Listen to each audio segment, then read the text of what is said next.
Hi there, Janet Fritz here for Galaxy Girl Creations. Welcome to my channel and welcome to another day of May I Scraplift You.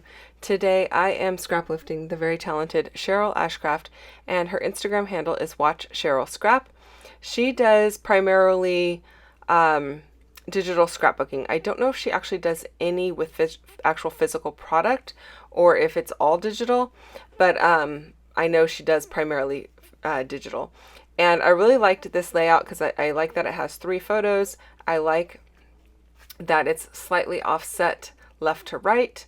I also like that it still has a diagonal design, which I love a good diagonal design, so I decided to go ahead and go with it. Now I have 4 photos, but 2 of them are 3x4, so I'm going to put those side by side in the middle, and then I'm going to put my other 2 on either side, top and bottom, not side, on the top and the bottom. I did actually cut these down so they are actually a little bit smaller than 3x4s and 4x6. I think I'm at like 5 by 3.5 or something to that effect for my top and bottom ones, and then the others are just cut down to make up that same difference, or to match the middle, the top and the bottom, so that they take up the same amount of space on the layout. My goodness, getting those words out was a little bit difficult. Now I am thinking I might use that green paper with the orange next to it, because these photos were taken at the same Marine World Day that we went to, where the butterfly habitat was, that you probably or may have seen the layout for a few days ago.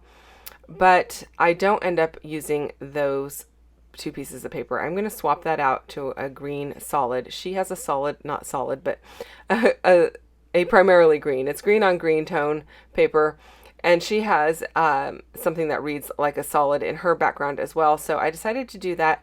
I also didn't want that orange to compete with my embellishments. I wanted something that would let my embellishments stand out a little bit more, and so by going to this tone on tone green, it allows that to happen. So I pulled out a bunch of Amy Tangerine Picnic in the Park embellishments, and that's what those florals are from. They were fussy cut from one of the pattern papers, and I fussy cut them ages ago and just stuck them in with the embellishments. And that's not something I do very often. Every once in a while, I'll get in a fussy cutting mood, or I will be fussy cutting a few for one layout, and then I just decide, well, I'm already more than halfway done with the paper, I might as well cut the rest. And so that's what happens. It's not something I sit down and go, oh, I think I'll just sit here tonight and fussy cut a piece of pattern paper. That is never my MO.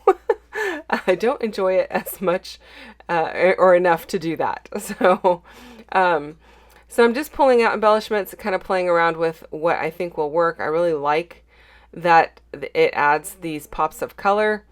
There's a lot of color in these photos, even though it doesn't look like it. There's a lot of green in the background and tan, but the girl in the photo, one has a purple shirt, one has a blue shirt, and one has a kind of a magenta color shirt.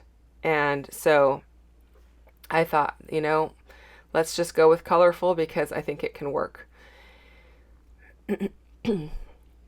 So now I'm also going to this sticker book. This is, I don't think it's it's not the Amy Tangerine sticker book. It's either a Vicky Bouton or a Dear Lizzie sticker book. And so I found a couple of pieces in there with that same kind of purpley magenta color that is going on in, well, I guess it is purple that's in the floral, which is actually kind of right between the two ladies' shirts that are in the photo. Actually, one might be a man. I don't even know. They were just the people that were showing off these animals at one of the animal exhibits or talks that you could go to, where they talk about the different either the habitats or the different kinds of animals that they have there for you to check out. I don't even actually remember what they were talking about, if it was habitats or if it was what they eat, or that they were prey animals or what. But there is a bat in one of the photos, and then a couple of big cats, and then I don't know if that is an alligator or a crocodile that they're holding up. It's a baby of something. Obviously, I am not the animal enthusiast in this household. That would be my daughter. I'm just like, it's a big cat. I have no idea. But anyway, that's not what I'm here to talk about anyway. I'm here to talk about scrapbooking. So let's just go with that. So I am just pulling in a few other pieces that I think would work to kind of build not really a column, but a nice cluster that things don't necessarily have to touch for these clusters, but I really like when you have like a rectangle on top of a rectangle on top of a rectangle kind of stacked up, not in relation to the layout. As you can see there, it looks like kind of like stepping stones or something like that. I like that look, so I'm going with that. I gotta stick a tab in there somewhere because, you know, I love tabs, so why not? Bringing in a little bit of yellow up above here since I have that yellow piece down below that has the heart on it. And my title, I am going to actually use some little tiny tile stickers to create my title, which is going to be Love Homeschool Day. And I'm going to use that piece that says love over to the right hand side. So that'll be coming up here in just a few moments. Just continuing to work on these little rectangular pieces and then nestling the little florals in where I think they will fit. I am popping up those florals onto some foam tape as well, the little individual ones, not the huge ones, just to give a little added dimension. I also had some leftover butterflies from the day that I did the rainbow bridge layout, so I just decided, they're sitting up in the corner of my desk as you can see there. I decided to nestle a couple of those in because these clusters have all of the right colors for that, so I thought that would be a nice way to bring in a little bit of movement to the layout, and I thought that they looked really good, so why not? And then for those little butterflies, I am not sticking the wings down. I'm just sticking the body of the butterflies down.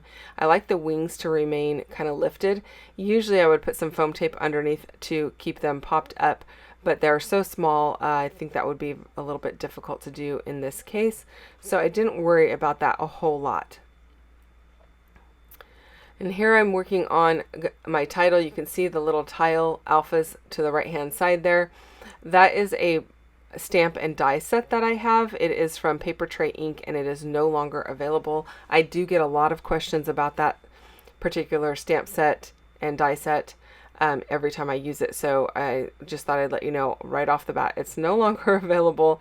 It might be something you can find in a online somewhere like an eBay, or if you do an in search of in one of the Papertrey ink groups or something to that effect, but it's definitely not something that is readily available on their site. But I do happen to love it because it stamps, you can stamp in whatever color you want, or you can stamp on a colored paper and stamp in black or white or whatever color of ink you want. It has both options in the stamp set. So the stamp set either stamps the alpha, or it stamps the tile around the alpha and leaves the alpha blank. So you get multiple options, and actually you can get multiple fonts for it too. So it was great, and I don't know why they don't make it anymore, but it was awesome. So now I'm going to add that love, and that is going to finish my title off, Love Homeschool Day. I know it's really small reading the Homeschool Day, but I think that's okay. I don't think titles always have to be huge and in your face, and I rather like the way that this one came together. While I finish off a little bit of the embellishing, don't forget that there is a playlist down below for all of the links or all of the videos that have been released for May I Scraplift You. So go and check that out, and hopefully you will find some inspiration for your scrapbooking. I was thinking about adding a little bit of gold mist to this, but I don't think I add gold. I end up adding white. In Cheryl's layout, she has a lot of texture, or what looks to be texture. Now I know it's a digital layout, but she's got staples and she's got stitching and all kinds of good stuff. So I just opened up my tiny attacher and I stuck a mouse pad behind my layout, and I stapled a couple of staples into each one of those embellishment areas. And now I'm just flattening the backs, and I'll put a little bit of washi tape over that so they don't snag on any other layouts when I put them in their page protector. And then I'm adding a little bit of white Dylusions ink, and that is going to finish it off. I did add some faux stitching all the way around the outside by using a pen. So I just did a squiggly line all the way around the outside, or a sketchy line, whichever you want to call it, twice around the outside to finish it off. And that is it, you guys. Thanks so much for watching. I hope you guys come back again soon to see another video. I'll be back tomorrow with a new one for you. And hit that thumbs up button if you enjoyed this one. See you soon. Bye-bye.